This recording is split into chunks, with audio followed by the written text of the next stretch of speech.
And such a simple thing like a smile can make so much. You know, if the audience smiles at you, even one person, if the lady, let's say, or a man smiles at you when you go on stage, it already pushes me into a really, really nice mood. This is a very special video. We have with us Alexandra Tirsu, also known as Varshana Priya. She's a world-famous violinist, playing classical concerts globally and winning prestigious awards. While her musical life is well known, what many don't know is that she is a devotee of Krishna and loves kirtan. Currently in Mayapur visiting her family, we had the chance to spend time with her. We discussed how she and her family became devotees, talked about her experience as both a famous musician and a devotee, and even got a private concert from her with a rare and extremely expensive violin.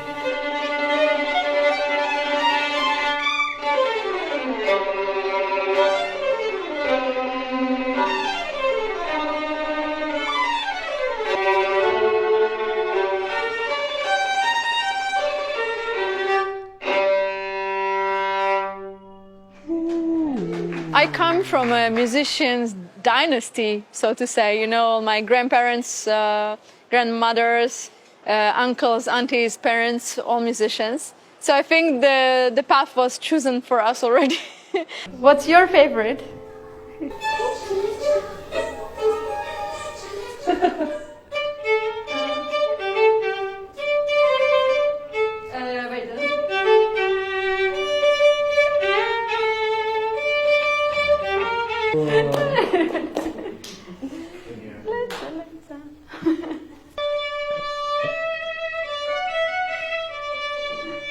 But you know, it's just कहने को जश्न बहारा है. Crazy, so crazy.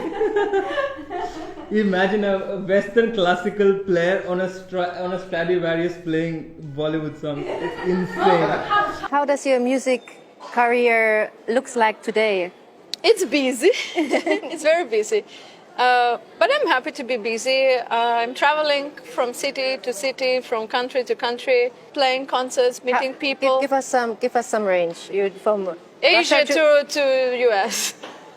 Okay, so the whole world. Yes, mostly. I heard that you are now flying business class all over the world and playing concerts all across. They are giving you royalty treatment. So how does it feel to be in Mayapur, bare feet in the dust, and tell us how is that? No, I don't think one should be limited by only living in one kind of circle. And if Krishna gives us the possibility to have comfortable life, we should use it. But if no, we are happy to be in the dust, bare feet, walking around, cuddling the cows. And the more you immerse yourself in holy dham, the more you pray, the more you get access from Chaitanya Mahaprabhu. So you start feeling the depth of this place, the spiritual treasure that is hidden here, that you don't see on the very first days when you're still a bit, so. And then, of course, riding a scooty with my sister. She's crazy. She likes to drive so fast. She became so Indian. She started honking to everyone, and she goes like this into between the rickshaws. And sometimes I'm on this fancy dinners after the concert with some really important people, and we have this really fantastic food, very expensive. But I'm so bored. If someone would tell me would you rather eat pani puris next to the door, from on the street with your friends and have fun, I'd rather pick that. No offense to those fancy dinners, of course. As I enjoy the business class, as much I enjoy the rickshaw that goes to Loy Bazaar, and you can feel all your organs almost going out of your body. It's a part of the deal. Or here in Mayapur is nicer because the roads are nicer. But when I'm in Vrindavan, oh my God, those rickshaw rides are like...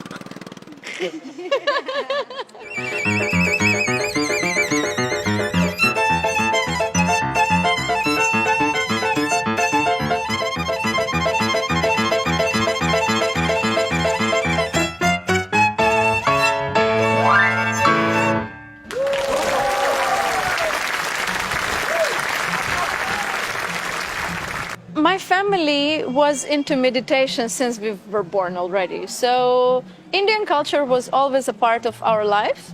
We knew about Krishna, Vishnu, Shiva, and all the demigods. We grew up with Krishna's pastimes, but let's say more like serious and conscious about this. I think we were about 14 or 15, and my sister and I, we went to the temple opening in Moldova.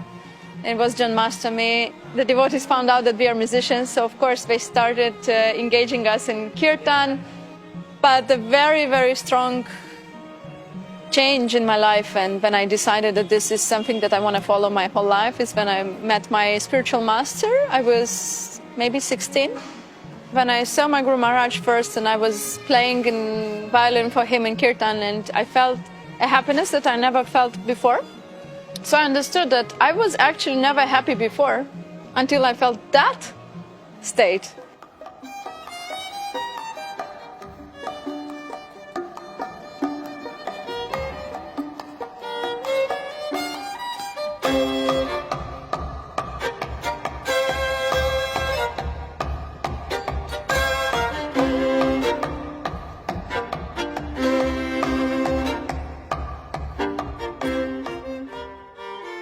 So yeah, order pizza.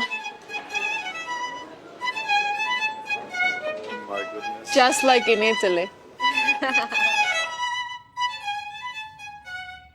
I'm planning on make like a whole YouTube video, make a just with the violin.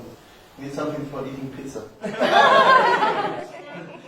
This is very good, yeah. And for him, some of the pizzas for you was very good. Yeah.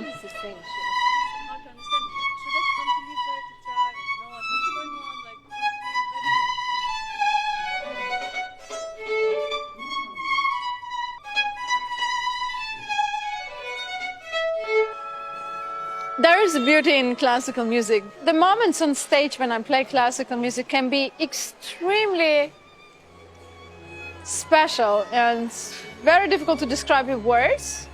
Very, very special. But they don't last too much. But nothing beats crazy kirtan when I go crazy and then I leave my violin on the floor and then I start jumping, and it's really the best thing in the whole world.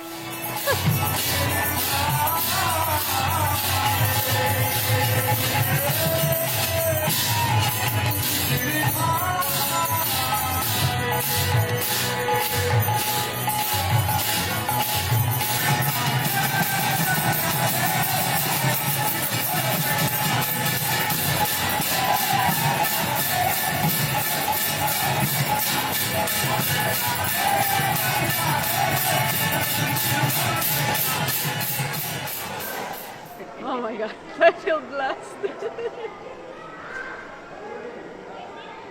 I have a question about your $1 million Stradivarius. That's what I'm most interested in. This how you got it, how you brought it to Mayapur, and like, yeah, why is it so expensive? So we need to see it first. Yes.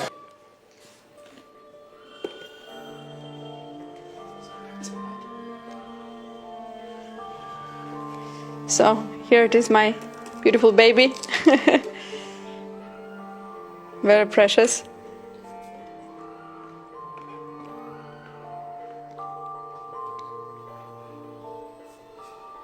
You can see all the varnish, so beautiful, very old, everything. The pegs are very in old style too. And this is the back.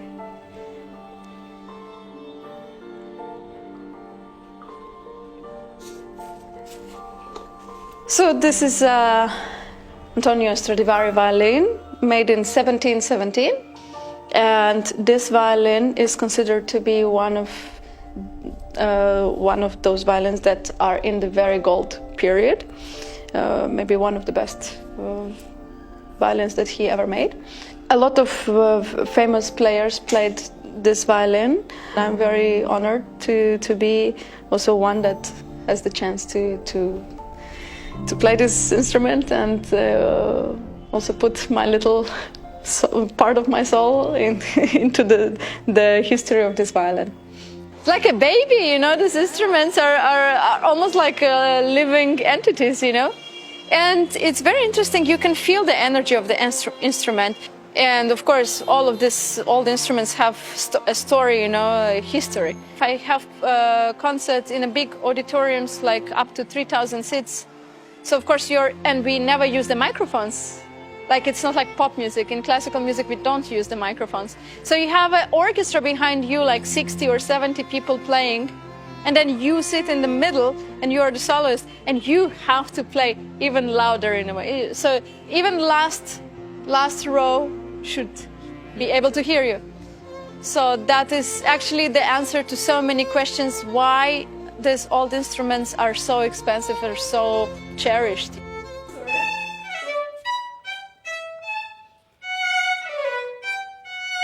Many people, like many devotees, try to see like, oh my God, this special violin, but I think this violin is very lucky to be here and to serve for all the devotees and for our gurus, and you know, like I think now Stradivari really got a lot of benefits.